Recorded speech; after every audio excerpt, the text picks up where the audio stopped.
হজরত দাউদ আলাইহিস সালাম ছিলেন একজন ন্যায়পরায়ণ বাদশাহ। পৃথিবীর 2/3 অংশ তারই রাজত্বের অন্তর্ভুক্ত ছিল। আল্লাহ তাআলা হজরত দাউদ আলাইহিস সালামকে অনেক অলৌকিক ক্ষমতা, বিপুল ধন সম্পদ এবং সুমধুর কণ্ঠ দান করেছিলেন। একবার হজরত দাউদ আলাইহিস সালাম সমুদ্রের তীরে বসে আল্লাহর ইবাদাতে মগ্ন ছিলেন। যখন তিনি তার সুমধুর কণ্ঠ দিয়ে জাবুর কিতাব তেলাওয়াত করত, তখন সমুদ্রের মাছ এবং বনের জীবজন্তু, পাহাড় পর্বত এমনকি পাখিরাও সেই স্থানে এসে মনোমুগ্ধ হয়ে জাবুর কিতাব তেলাওয়াত শুনত। হজরত দাউদ আলাইহিস সালামের সুমধুর কণ্ঠের তেলাওয়াতের আওয়াজ 40 মাইল পর্যন্ত পৌঁছাত। সেই যুগে সমুদ্র তীরবর্তী স্থানে একদল বনি ইসরায়েলের লোক বসবাস করত। তাদের পেশা ছিল মাছ ধরা। তারা সমুদ্র থেকে প্রতিদিন মাছ ধরে জীবিকা নির্বাহ করত। একদিন হজরত দাউদ আলাইহিস সালাম তার এবাদতখানায় বসেছিলেন।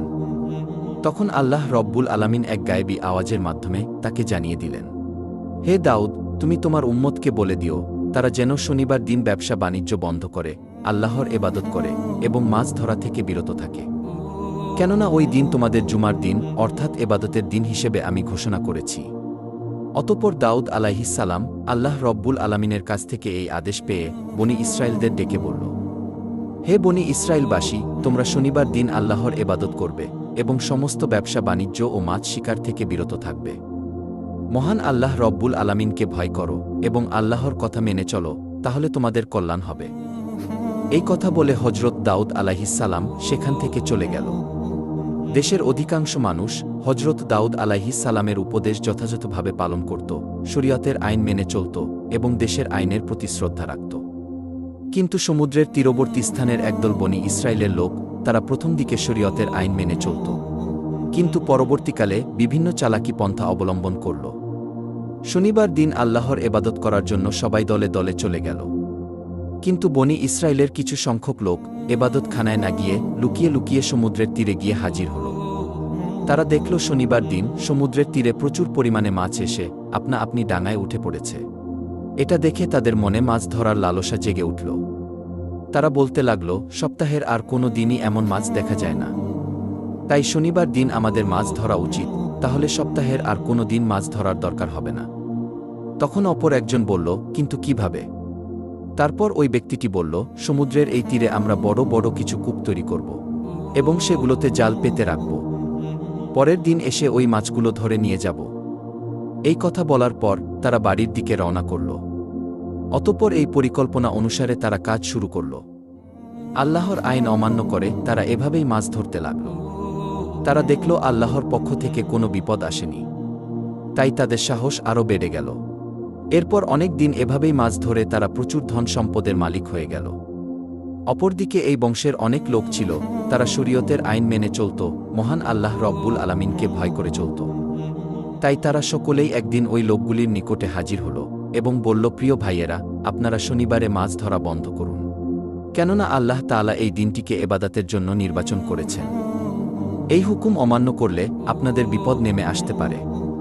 তখন ওই দলের একজন নেতা তাদেরকে ঠাট্টা বিদ্রূপ করে বলল, শরীয়তের সঙ্গে মাছ ধরার কি সম্পর্ক? এই ধরনের আদেশ কোনো নবীর জামানায় দেখা যায়নি। এই কথায় কোনো যুক্তি নেই, অতএব এই হুকুম আমরা মানতে পারব না। শনিবার দিন আমরা প্রকাশ্যে মাছ ধরব। তবে দাউদ আলাইহিস সালাম যদি এর কোনো কল্যাণকর দিক দেখাতে পারে তবে এটা মেনে নেব। অতএব তোমরা যাও, এই বিষয়ে জিজ্ঞেস করে এসো। অতঃপর কয়েকজন লোক হজরত দাউদ আলাইহিস সালামের নিকটে গিয়ে হাজির হল এবং দাউদ আলাইহিস সালামের সাথে তর্ক বিতর্ক করে বসল। তখন দাউদ আলাইহিস সালাম বলল, আল্লাহ তাআলা তোমাদের লোভ লালসা থেকে দূরে থাকার জন্য মাছ ধরা নিষেধ করেছেন। অতএব শনিবার দিন মাছ ধরা থেকে দূরে থাকা তোমাদের জন্য কল্যাণকর বলে আমি মনে করি। অতঃপর বনি ইসরায়েলের লোকেরা হজরত দাউদ আলাইহিস সালামের কথা শোনার পর তাদের নেতার কাছে এসে ওই সমস্ত কথা খুলে বলল। তখন তাদের নেতা বলল, দাউদ নবীর এই কথা মেনে চলা আমাদের পক্ষে সম্ভব না। অতএব আগামী দিন শনিবার তোমরা মাছ ধরার কাজ চালিয়ে যাবে। তোমরা ভয় পেও না, কিছু হবে না। এর আগেও মাছ শিকার করে আমরা অনেক ধন সম্পদের মালিক হয়েছি। অতএব আমার কথা শুনে চললে তোমাদের সবারই ভবিষ্যতে লাভ হবে। এই কথা শোনা মাত্রই সেখানে থাকা সমস্ত বনি ইসরায়েল আনন্দে আত্মহারা হয়ে পড়ল। অতঃপর পরের দিন শনিবার মৎস্যজীবীদের মধ্যে থেকে মাত্র কয়েকজন আল্লাহর ইবাদত করার জন্য দাউদ আলাইহিসসালামের নিকটে হাজির হল এবং বেশিরভাগ মৎস্যজীবী দাউদ আলাইহিসসালামের কথা অমান্য করে ভোরবেলায় সমুদ্রে মাছ ধরতে চলে গেল। সারাদিন আনন্দ করে মাছ ধরল এবং সেগুলো বিক্রি করে অনেক টাকা উপার্জন করল। রাতের বেলা তারা সবাই নিজের বাড়ি চলে আসল। পরের দিন ভোরবেলা যখন কয়েকজন লোক ইবাদত করার জন্য যাচ্ছিল, তখন তারা দেখল সমস্ত এলাকা একেবারে নিশ্চুপ। এটা দেখে একজন অপরজনকে জিজ্ঞাসা করল, আচ্ছা বলুন তো ভাই, আজকে এত নীরব কেন, কি হয়েছে? আজকে কি তারা মাছ ধরতে যাবে না? তখন অপর ব্যক্তিটি বলল, আমিও তো কিছু বুঝতে পারছি না। অন্যান্য দিন সকল জেলেরা হইচই করে মাছ ধরতে যায়, কিন্তু এত নিস্তব্ধতা কখনোই দেখা যায়নি। চলুন আমরা সেখানে গিয়ে দেখি। এই বলে তারা সবাই পাশের বাড়ির ভিতরে চলে গেল। সেখানে গিয়ে তারা যা দেখল তাদের যেন শ্বাস বন্ধ হয়ে গেল। তারা দেখল একদল বড় বড় বাদর মাটিতে পড়ে গড়াচ্ছে। ওই লোকগুলোকে দেখা মাত্র বাদরগুলো তাদের পায়ের কাছে এসে হাউমাউ করে কাঁদতে শুরু করল। সেই মুহূর্তে কয়েকজন মেয়ে লোক এসে বলল, গতকালকে বারণ করা সত্ত্বেও তারা লোভ লালসায় পড়ে মাছ ধরতে গিয়েছিল। আল্লাহ রব্বুল আলামিন শনিবার দিন মাছ ধরা থেকে বিরত থাকতে বলেছিলেন, কিন্তু তারা শোনেননি। আল্লাহ এবং তার নবীর কথা অমান্য করার ফলে তারা সকলেই বানরে রূপান্তরিত হয়েছে। এখন আপনারা যদি দাউদ আলাইহিসসালামের নিকটে এদের হয়ে ক্ষমা প্রার্থনা করেন, তাহলে হয়তো তারা জীবন ফিরে পাবে। তখন ওই লোকগুলি বলল, সময় থাকতে তারা এই বিষয়গুলো খেয়াল করেনি। আমাদের তো কিছুই করার নেই। তবুও আমরা এই কথা হজরত দাউদ আলাইহিসসালামের নিকটে গিয়ে বলবো, এই বলে তারা সেখান থেকে চলে আসল। অতঃপর একদল লোক তাদের পক্ষ থেকে হজরত দাউদ আলাইহিসসালামের কাছে হাজির হল এবং ঘটনার বর্ণনা করে বলল, তাদেরকে ক্ষমা করে দিন এবং মানুষের রূপে ফিরিয়ে দিন। তখন দাউদ আলাইহিসসালাম বলল, ক্ষমা করার মালিক আল্লাহ তাআলা, যদি তিনি ক্ষমা করেন তাহলে করতে পারেন। অনেক তাফসীর কারকদের বর্ণনা অনুযায়ী ওই বাদরগুলো মাত্র 3 দিন বেঁচে ছিল। তারপরে ওই জাতি ধ্বংস হয়ে যায়। আর যারা আল্লাহকে ভয় করেছিল এবং হজরত দাউদ আলাইহিসসালামের কথা মেনে চলত, তাদের কিছুই হয়নি। অতঃপর তারা সুখে শান্তিতে বসবাস করতে লাগল। একদিন বনি ইসরায়েলের কয়েকজন লোক হজরত দাউদ আলাইহিসসালামের নিকটে হাজির হয়ে বলল, হে নবী, আমাদেরকে কিয়ামতের কিছু আলামত দেখান, যাতে আমাদের ঈমান আরও মজবুত হয়। তখন হজরত দাউদ আলাইহিসসালাম বলল, 4 দিন পর তোমরা মক্তবের সামনের ময়দানে এসো, তাহলে কিয়ামতের কিছু আলামত দেখতে পাবে। এই কথা বলে তাদেরকে বিদায় দিলেন। সেই যুগে বনি ইসরায়েলদের মধ্যে একজন ধনী ব্যক্তি ছিল। তার সম্পদের অভাব ছিল না। তার একটি শখের গরু ছিল। গরুটির চেহারা খুব সুন্দর ছিল। সব সময় গরুটিকে সোনা রূপা দিয়ে সাজিয়ে রাখত। যে কেউ দেখলে গরুটির থেকে চোখ ফেরাতে পারত না এবং গরুটিকে মাঠে মুক্তভাবে ছেড়ে দিত। সারাদিন মাঠে চড়ত এবং রাতের বেলা গরুটি এসে ওই ধনী ব্যক্তির বাড়িতে শুয়ে পড়ত। হঠাৎ একদিন ওই গরুটি নিখোঁজ হল। ওই ধনী ব্যক্তিটি তার গরুটিকে খোঁজার জন্য বিভিন্ন জায়গায় তার লোকদের পাঠিয়ে দিল। বিভিন্ন জায়গায় অনেক খোঁজাখুঁজি করেও গরুটিকে যখন খুঁজে পেল না, তখন লোকগুলি ফিরে এলো।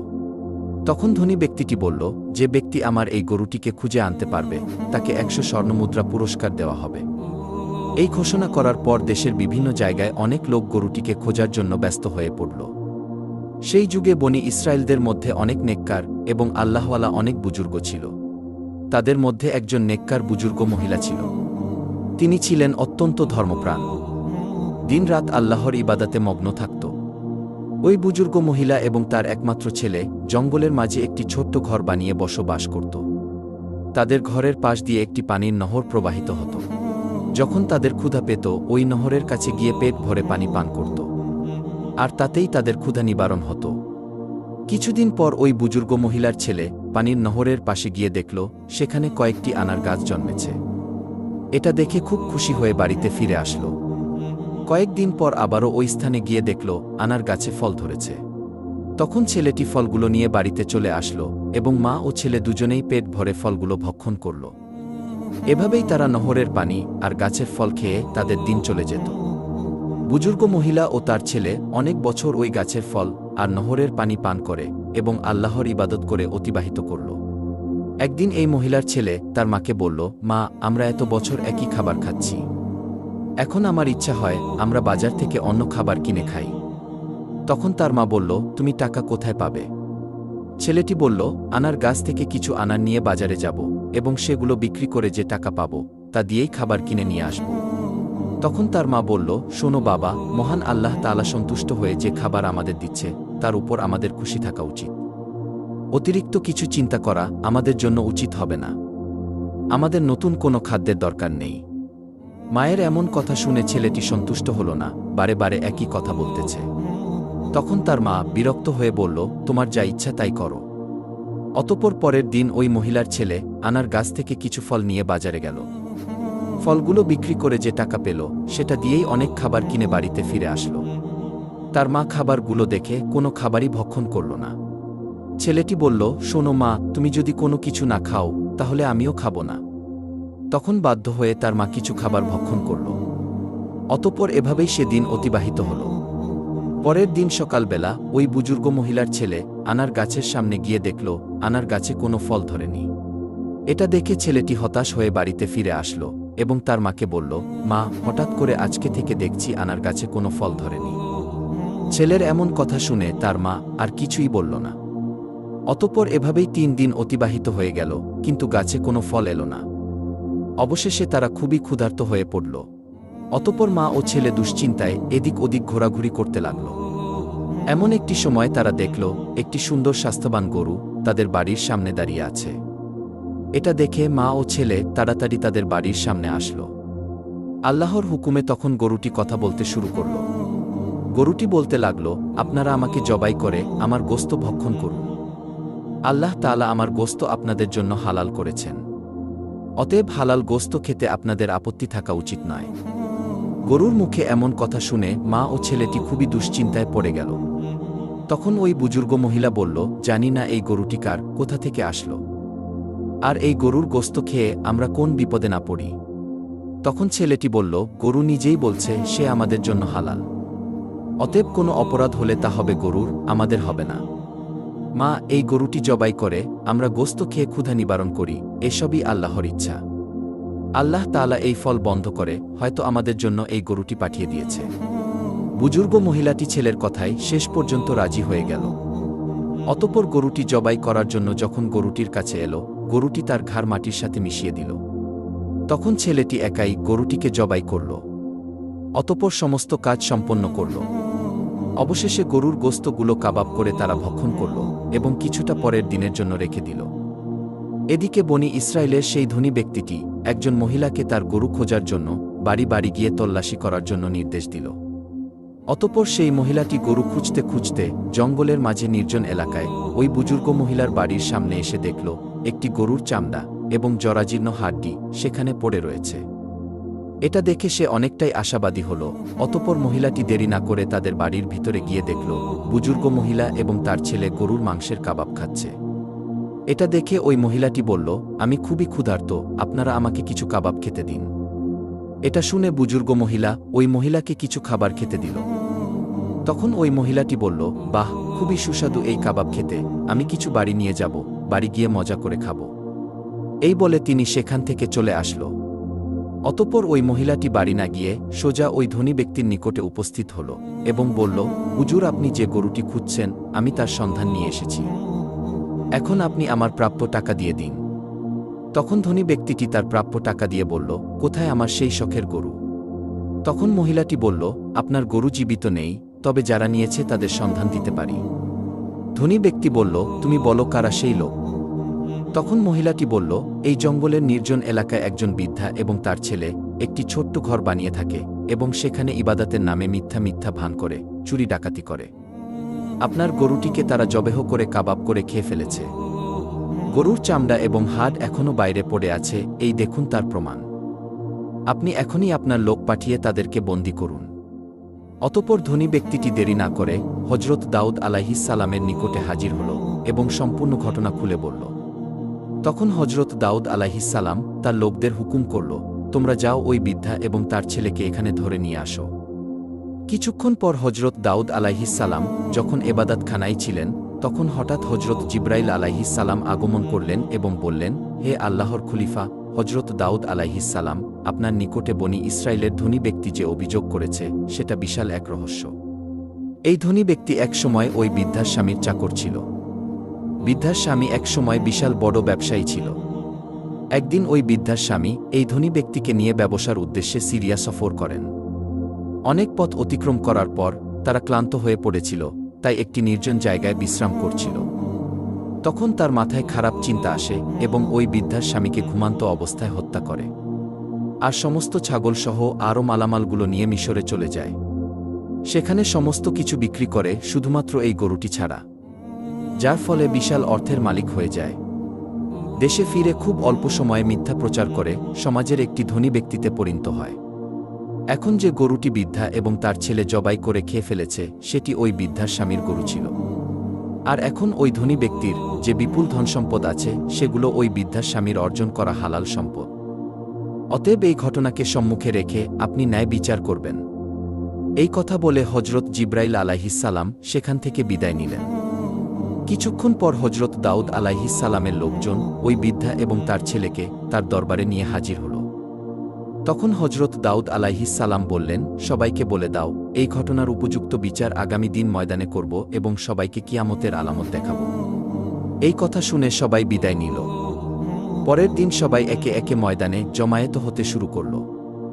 নির্ধারিত সময় মতো হজরত দাউদ আলাইহিসসালাম প্রথমে তার সুমধুর কণ্ঠে জাবুর কিতাব তেলাওয়াত করলেন। সমস্ত মানুষ তার সুমধুর কণ্ঠে জাবুর কিতাব তেলাওয়াত মনোমুগ্ধ হয়ে শুনল। অবশেষে হজরত দাউদ আলাইহিসসালাম ওই ধনী ব্যক্তি এবং বৃদ্ধা ও তার ছেলেকে সবার সম্মুখে হাজির করল। হজরত দাউদ আলাইহিসসালাম ধনী ব্যক্তিকে বললেন, বৃদ্ধা এই মা ক্ষুধার তাড়নায় আপনার গরু জবাই করে খেয়ে ফেলেছে। এদের অভাব দূরীকরণে আমার তৎপরতা থাকা উচিত ছিল, কিন্তু সঠিক সময়ে আমি এই কাজ করতে ব্যর্থ হয়েছি, যার ফলে এরা আপনার গরুটিকে জবাই করতে বাধ্য হয়েছে। অতএব আপনি এদেরকে ক্ষমা করে দিন। তখন ধনী ব্যক্তি বলল, না, আমি ক্ষমা করব না। কাউকে না জানিয়ে আমার শখের গরু চুরি করে খেয়ে ফেলেছে, আপনি এর ন্যায় বিচার করুন। তখন দাউদ আলাইহিসসালাম বললেন, আচ্ছা ঠিক আছে, তাহলে গরুর ক্ষতিপূরণ সহ প্রাপ্য দাম আমি আপনাকে দিয়ে দিচ্ছি। এখন আপনি তাদেরকে ক্ষমা করে দিন। ধনী ব্যক্তিটি বলল, আমি ক্ষমা করতে আসিনি, সঠিক বিচারের জন্য আপনার কাছে এসেছি। ঠিক এমন সময় হজরত জিব্রাইল আলাইহিসসালাম এক গায়েবী আওয়াজ দিয়ে বললেন, হে দাউদ আলাইহিসসালাম, ওই ধনী ব্যক্তি বহুবার ন্যায় বিচারের কথা বলেছে, অতএব আপনি ন্যায় বিচার করে দিন। অতঃপর হজরত দাউদ আলাইহিসসালাম ওই বৃদ্ধাকে জিজ্ঞাসা করলেন, আপনাদের এই বিষয়ে কিছু বলার আছে?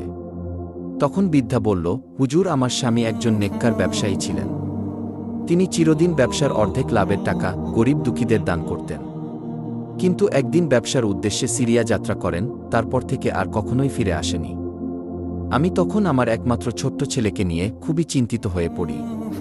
আমার সমস্ত ধন সম্পদ দুষ্টু লোকেরা নিয়ে নিয়েছে, ফলে আমাকে অনেক দিন ক্ষুধায় দিন কাটাতে হয়েছে। আমি এই কষ্ট সহ্য করতে না পেরে এক জঙ্গলের মাঝে নির্জন জায়গায় গিয়ে আল্লাহর ইবাদতে মগ্ন হয়ে পড়ি। সেখানে নহরের পানি এবং গাছের ফল খেয়ে অনেক বছর কাটিয়ে দিয়েছি। এভাবে মহান আল্লাহ আমাদের রিজিকের ব্যবস্থা করে দিয়েছিলেন। একদিন আমার ছেলে ওই গাছের ফল খেতে রাজি হল না। বাজারে গিয়ে কিছু নতুন খাবার কিনে আনল। তার পরদিন থেকে ওই গাছে আর ফল ধরছে না। অবশেষে আমি এবং আমার ছেলে ক্ষুধায় কাতর হয়ে পড়েছিলাম। ঠিক তখনই কোথা থেকে যেন একটি গরু আমাদের বাড়ির সামনে এসে আল্লাহর হুকুমে মানুষের মতো কথা বলতে লাগল। সে বলল, আমি তোমাদের জন্য হালাল, অতএব তোমরা ক্ষুধায় কষ্ট পাচ্ছ কেন? আমাকে জবাই করে আমার মাংস খেয়ে ক্ষুধা নিবারণ করো। এই কথা শুনে আমরা গরুটি জবাই করে তার মাংস কাবাব করে খেয়ে ফেলেছি। এখন আপনি যে বিচার করবেন তা আমরা মাথা পেতে নেব। তখন হজরত দাউদ আলাইহিসসালাম তাদের কথা শুনে সবার মাঝে তাদের বিচার শুরু করল। তিনি ওই ধনী ব্যক্তিকে বলল, হে গরুর দাবিদার, আপনি একজন ধনী ব্যক্তি, কিন্তু এই সম্পদের মালিক আপনি না। আপনি এই ধন সম্পদ লুট করেছেন, আপনি এই বৃদ্ধার স্বামীকে হত্যা করে তার ধন সম্পত্তির মালিক হয়েছেন। অতএব এই গরুর প্রকৃত মালিক আপনি নয়, বরং এই বৃদ্ধা এবং তার ছেলে। এমন কথা শুনে ধনী ব্যক্তিটি বলল, হে আল্লাহর নবী হজরত দাউদ আলাইহিসসালাম, আমি এখানে ন্যায় বিচার পেতে এসেছি, কোনো মিথ্যা গল্প কাহিনী শুনতে আসেনি। সুতরাং এই বৃদ্ধা যা বলছে তা সম্পূর্ণ মিথ্যা। তখন দাউদ আলাইহিসসালাম বললেন, আপনি আসলেই মিথ্যুক, আপনার এই ঘটনা আমি জানতাম না, আমাকে হজরত জিব্রাইল আলাইহিসসালাম জানিয়েছেন। অতঃপর দাউদ আলাইহিসসালাম বললেন, এখানে যে অপরাধী তার হাত পা এবং সমস্ত অঙ্গ প্রত্যঙ্গ সঠিক সাক্ষী দাও। এই কথা বলার সাথে সাথে ওই ধনী ব্যক্তির জবান বন্ধ হয়ে গেল। সঙ্গে সঙ্গে ধনী ব্যক্তির হাত সাক্ষ্য দিতে লাগল, হুজুর আপনার কথাই সত্যি, আমি ছুরি দিয়ে আমার মালিকের গলা কেটে হত্যা করেছি। অতঃপর সমস্ত ধন সম্পদ বিক্রি করে তা থেকে প্রচুর টাকার মালিক হয়েছি। এভাবেই সমস্ত অঙ্গ প্রত্যঙ্গ একে একে সাক্ষী দিতে লাগল। তখন হজরত দাউদ আলাইহিসসালাম বললেন, এই ধনী ব্যক্তির ধন সম্পদ এবং সবকিছুই এই বৃদ্ধা এবং তার ছেলেকে দিয়ে দাও এবং ওই ধনী ব্যক্তিকে কতল করে ফেলো। সাথে সাথে এই ঘোষণা কার্যকর করা হল। অতঃপর বৃদ্ধা এবং তার ছেলে ময়দানে সিজদায় অবনত হয়ে পড়ল। তখন সমগ্র বনি ইসরায়েলের মানুষ এটা দেখে হতভাগ হয়ে গেল। এরপর দাউদ আলাইহিসসালাম বললেন, আজকের দিনের এই ঘটনা তোমাদের জন্য কেয়ামতের নিদর্শন। পৃথিবীতে যে যাই করুক না কেন, কেয়ামতের দিনে তোমাদের প্রত্যেকের অঙ্গ প্রত্যঙ্গ হবে আসল সাক্ষী। অতএব কেয়ামতের কঠিনতম দিনে উদ্ধারের জন্য শরিয়াত পালনে অঙ্গীকারবদ্ধ হও এবং এটাই হবে তোমাদের জন্য উত্তম। এই ঘটনা থেকে আমরা এই শিক্ষা নিতে পারি, মহান আল্লাহ রব্বুল আলামিন পবিত্র কোরআনে যে সব কাজগুলো বর্জন করতে বলেছেন সেগুলো বর্জন করব এবং সঠিক পথে চলব। আল্লাহ তাআলা যেন আমাদেরকে প্রিয় নবীর দেখানো পথে এবং পবিত্র কুরআনের নির্দেশ অনুসারে চলার তৌফিক দান করে।